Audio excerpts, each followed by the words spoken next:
بسم اللہ الرحمن الرحیم۔ حضرت علی رضی اللہ تعالی عنہ نے فرمایا کہ کالا اور بدصورت بچہ کس گھر میں پیدا ہوتا ہے، اور اس کے علاوہ معذور اور کمزور بچہ کس گھر میں پیدا ہوتا ہے۔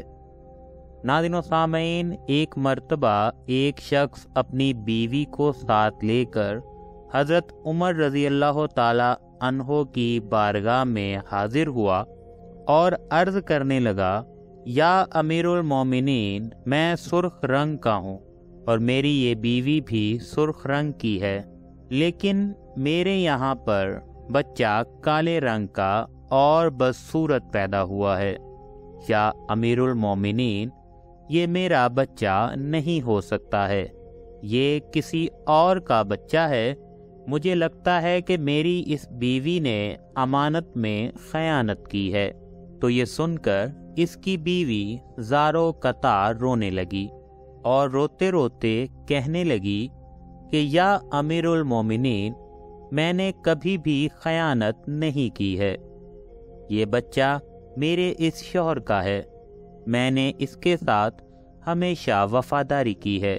مگر دوسری طرف شوہر اپنی بیوی سے بہت زیادہ خفا تھا، اس کے دل میں بیوی کے لیے نفرت آ چکی تھی۔ اس لیے یہ سن کر یہ شخص کہنے لگا، یا امیر المومنین، میری یہ بیوی جھوٹ بول رہی ہے، یہ بچہ میرا نہیں ہو سکتا۔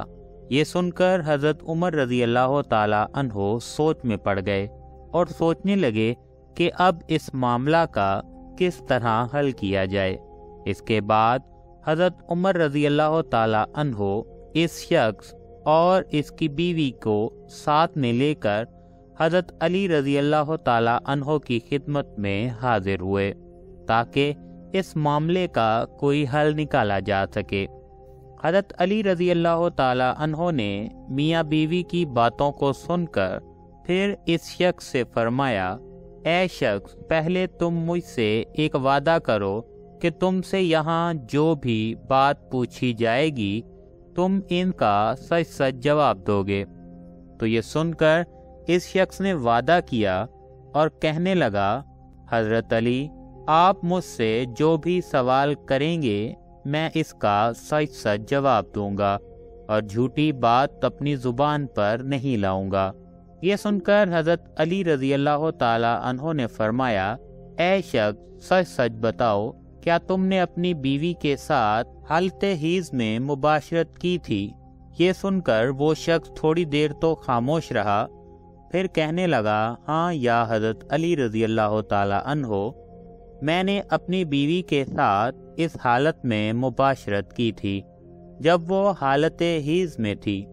تو اتنا سنتے ہی حضرت علی رضی اللہ تعالیٰ عنہ فرمانے لگے، اے شخص، اب تو اس سے انکار نہ کر، جب تم نے حالت حیض میں اپنی بیوی کے ساتھ ہم بستری کی تھی تو اس وقت تمہارا نطفہ تمہاری بیوی کے سیاہ خون کے ساتھ مل گیا تھا، یعنی کہ گندے خون کے ساتھ مل گیا تھا، جس کی وجہ سے پھر تمہارا یہ بچہ کالے رنگ کا پیدا ہوا، یعنی کہ حیض کی حالت میں بیوی کے ساتھ ہم بستری کرنے کی وجہ سے تمہارا یہ بچہ کالے رنگ کا اور بدصورت پیدا ہوا ہے، لہذا اب تو اس سے انکار نہ کر، یہ بچہ تیرا ہی ہے، تو اسے قبول کر لے اور اپنی اس بیوی پر جھوٹی تہمت مت لگا۔ اے شخص، یاد رکھ، حیض کی حالت میں بیوی کے ساتھ صحبت کرنا حرام اور سخت گناہ کا کام ہے، اور جو کوئی اس بات کو جانتے ہوئے بھی حیض کی حالت میں اپنی بیوی کے ساتھ ہم بستری کرتا ہے تو اللہ پاک ایسے شخص کو پسند نہیں فرماتا، اور ایسے شخص کو جلد ہی تباہ و بربادی مل جاتی ہے۔ حدیث پاک میں آیا ہے کہ حیض کے دنوں میں اپنی عورتوں سے دور رہو اور ان سے نزدیکیاں نہ کرو جب تک کہ وہ پاک اور صاف نہ ہو جائیں۔ جب وہ پاک اور صاف ہو جائیں تو پھر تم ان کے پاس جاؤ۔ اس کی تفسیر میں اللہ کے پیارے نبی حضرت محمد صلی اللہ علیہ وآلہ وسلم نے ارشاد فرمایا، کہ حیض کے دنوں میں تم اپنی بیویوں کے ساتھ صحبت نہ کرو، باقی کے معاملاتوں کو یعنی کہ ان دنوں میں تم اپنی بیویوں سے نفرت بھی نہ کرو۔ اس لیے ناظرین و سامعین یاد رکھیں، حیض کی حالت میں بیوی کے ساتھ ہم بستری کرنا حرام ہے، چاہے شادی کی پہلی رات ہی کیوں نہ ہو۔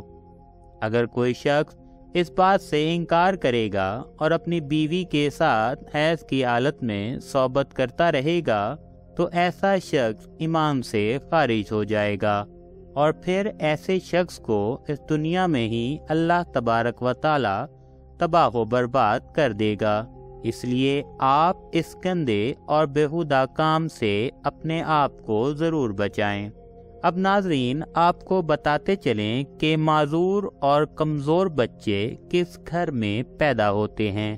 اور ایک مرتبہ مدینہ شہر میں ایک جوان لڑکی کی شادی ایک بوڑھے مرد کے ساتھ ہو گئی، اور اس کے بعد ان دونوں میاں بیوی کا ایک دوسرے کے قریب آنا ہوا، یعنی شادی کی پہلی رات ان دونوں میاں بیوی کا ملاپ ہوا، لیکن اتفاق سے اسی رات میں اس بوڑھے آدمی کا انتقال ہو گیا۔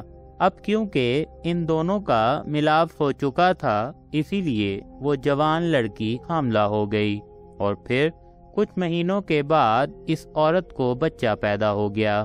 جب اس کو بچہ پیدا ہو گیا تو یہ سوالات اٹھنے لگے کہ وہ بوڑھا شخص تو شادی کی پہلی رات ہی انتقال کر گیا تھا، تو آخر اس کو یہ بچہ کیسے پیدا ہوا؟ یہ بچہ کسی اور مرد کا ہے۔ اس بوڑھے شخص کی ایک پہلے بھی شادی ہو چکی تھی، اور اس کے پہلے والی بیوی سے ایک بیٹا بھی موجود تھا۔ اس سوتیلے بیٹے نے اپنی سوتیلی ماں پر یہ الزام لگانا شروع کر دیا کہ اس عورت نے زنا کیا ہے، اور یہ بچہ میرے باپ کا نہیں ہے، یہ بچہ اس مرد کا ہے جس کے ساتھ اس عورت نے زنا کیا ہے۔ ناظرین و سامعین، یہاں پر الزام لگانے کی شاید ایک وجہ یہ بھی ہو سکتی ہے کہ سوتیلا بیٹا یہ نہیں چاہتا تھا کہ اس کی وراثت میں کوئی اور حصے دار آ جائے۔ شاید اسی وجہ سے اس نے اپنی سوتیلی ماں پر الزام لگانا شروع کر دیا اور کہنے لگا کہ یہ بچہ ہمارے باپ کی اولاد نہیں ہے، ہمارا باپ تو شادی کی پہلی رات ہی انتقال کر گیا تھا۔ پھر یہ معاملہ حضرت عمر رضی اللہ تعالی عنہ کی بارگاہ میں پہنچا، اور آپ رضی اللہ تعالی عنہ کی بارگاہ میں وہ ستیلا بیٹا عرض کرنے لگا، یا امیر المومنین، میرا باپ تو شادی کے وقت ہی انتقال کر گیا تھا، اس لیے یہ بچہ میرے باپ کا نہیں ہو سکتا ہے، یہ بچہ تو زنا کے نتیجے میں پیدا ہوا ہے، اس لیے میں اس بچے کو اپنا بھائی تسلیم نہیں کرتا ہوں۔ سوتیلا بیٹا اپنے ساتھ کچھ گواہوں کو بھی لے آیا تھا، وہ سب بھی یہی کہہ رہے تھے کہ ہاں، اس کا باپ تو شادی کے وقت ہی انتقال کر گیا تھا، اس لیے یہ بچہ اس کا بھائی نہیں ہو سکتا ہے۔ یہ سب سن کر حضرت عمر رضی اللہ تعالی عنہ کو بھی لگنے لگا کہ سچ میں یہ عورت ہی قصوروار ہے، کیونکہ سب لوگ اس کے خلاف گواہی دے رہے ہیں۔ اس لیے سب کی باتوں کو سننے کے بعد حضرت عمر رضی اللہ تعالی عنہ اس کا فیصلہ سنانے والے ہی تھے۔ اتنے میں آپ رضی اللہ تعالی عنہ کے دربار میں حضرت علی رضی اللہ تعالی عنہ تشریف لے آئے۔ آپ رضی اللہ تعالی عنہ نے جب یہ سارا معاملہ سنا تو پھر آپ رضی اللہ تعالی عنہ نے اس ستیلے بیٹے سے ایک سوال کیا، اے شخص بتاؤ کتنے عرصے تک یہ دونوں ساتھ میں رہے، اور آپ جس بچے پر الزام لگا رہے ہو وہ بچہ کہاں پر ہے؟ یہ سن کر اس کے پہلے والے بیٹے نے کہا، ہاں یا علی، آپ کو دکھا تو سکتا ہوں مگر اس وقت وہ ہمارے ساتھ موجود نہیں ہیں۔ تو یہ سن کر حضرت علی رضی اللہ تعالی عنہ نے فرمایا کہ اچھا تو ٹھیک ہے، تم کل اس بچے کو لے کر آنا، کل اس مقدمے کا فیصلہ سنایا جائے گا۔ دوسرے دن ستیلا بیٹا اس بچے کو ساتھ لے کر آپ رضی اللہ تعالی عنہ کی بارگاہ میں حاضر ہوا اور عرض کرنے لگا، یا علی، یہ وہی بچہ ہے بچے کو دیکھ کر حضرت علی رضی اللہ تعالیٰ عنہ نے فرمایا کہ میں ابھی فیصلہ کر دیتا ہوں۔ حضرت علی رضی اللہ تعالیٰ عنہ نے کچھ اور بچوں کو بلایا اور سارے بچوں کا کہا کہ سب بچے باہر جا کر کھیلو۔ تھوڑی ہی دیر بعد جب سب بچے آپس میں گھل مل گئے اور سب ایک ساتھ اچھلنے کودنے لگے ادھر ادھر، حضرت علی رضی اللہ تعالیٰ عنہ ان سب بچوں کو غور سے دیکھ رہے تھے۔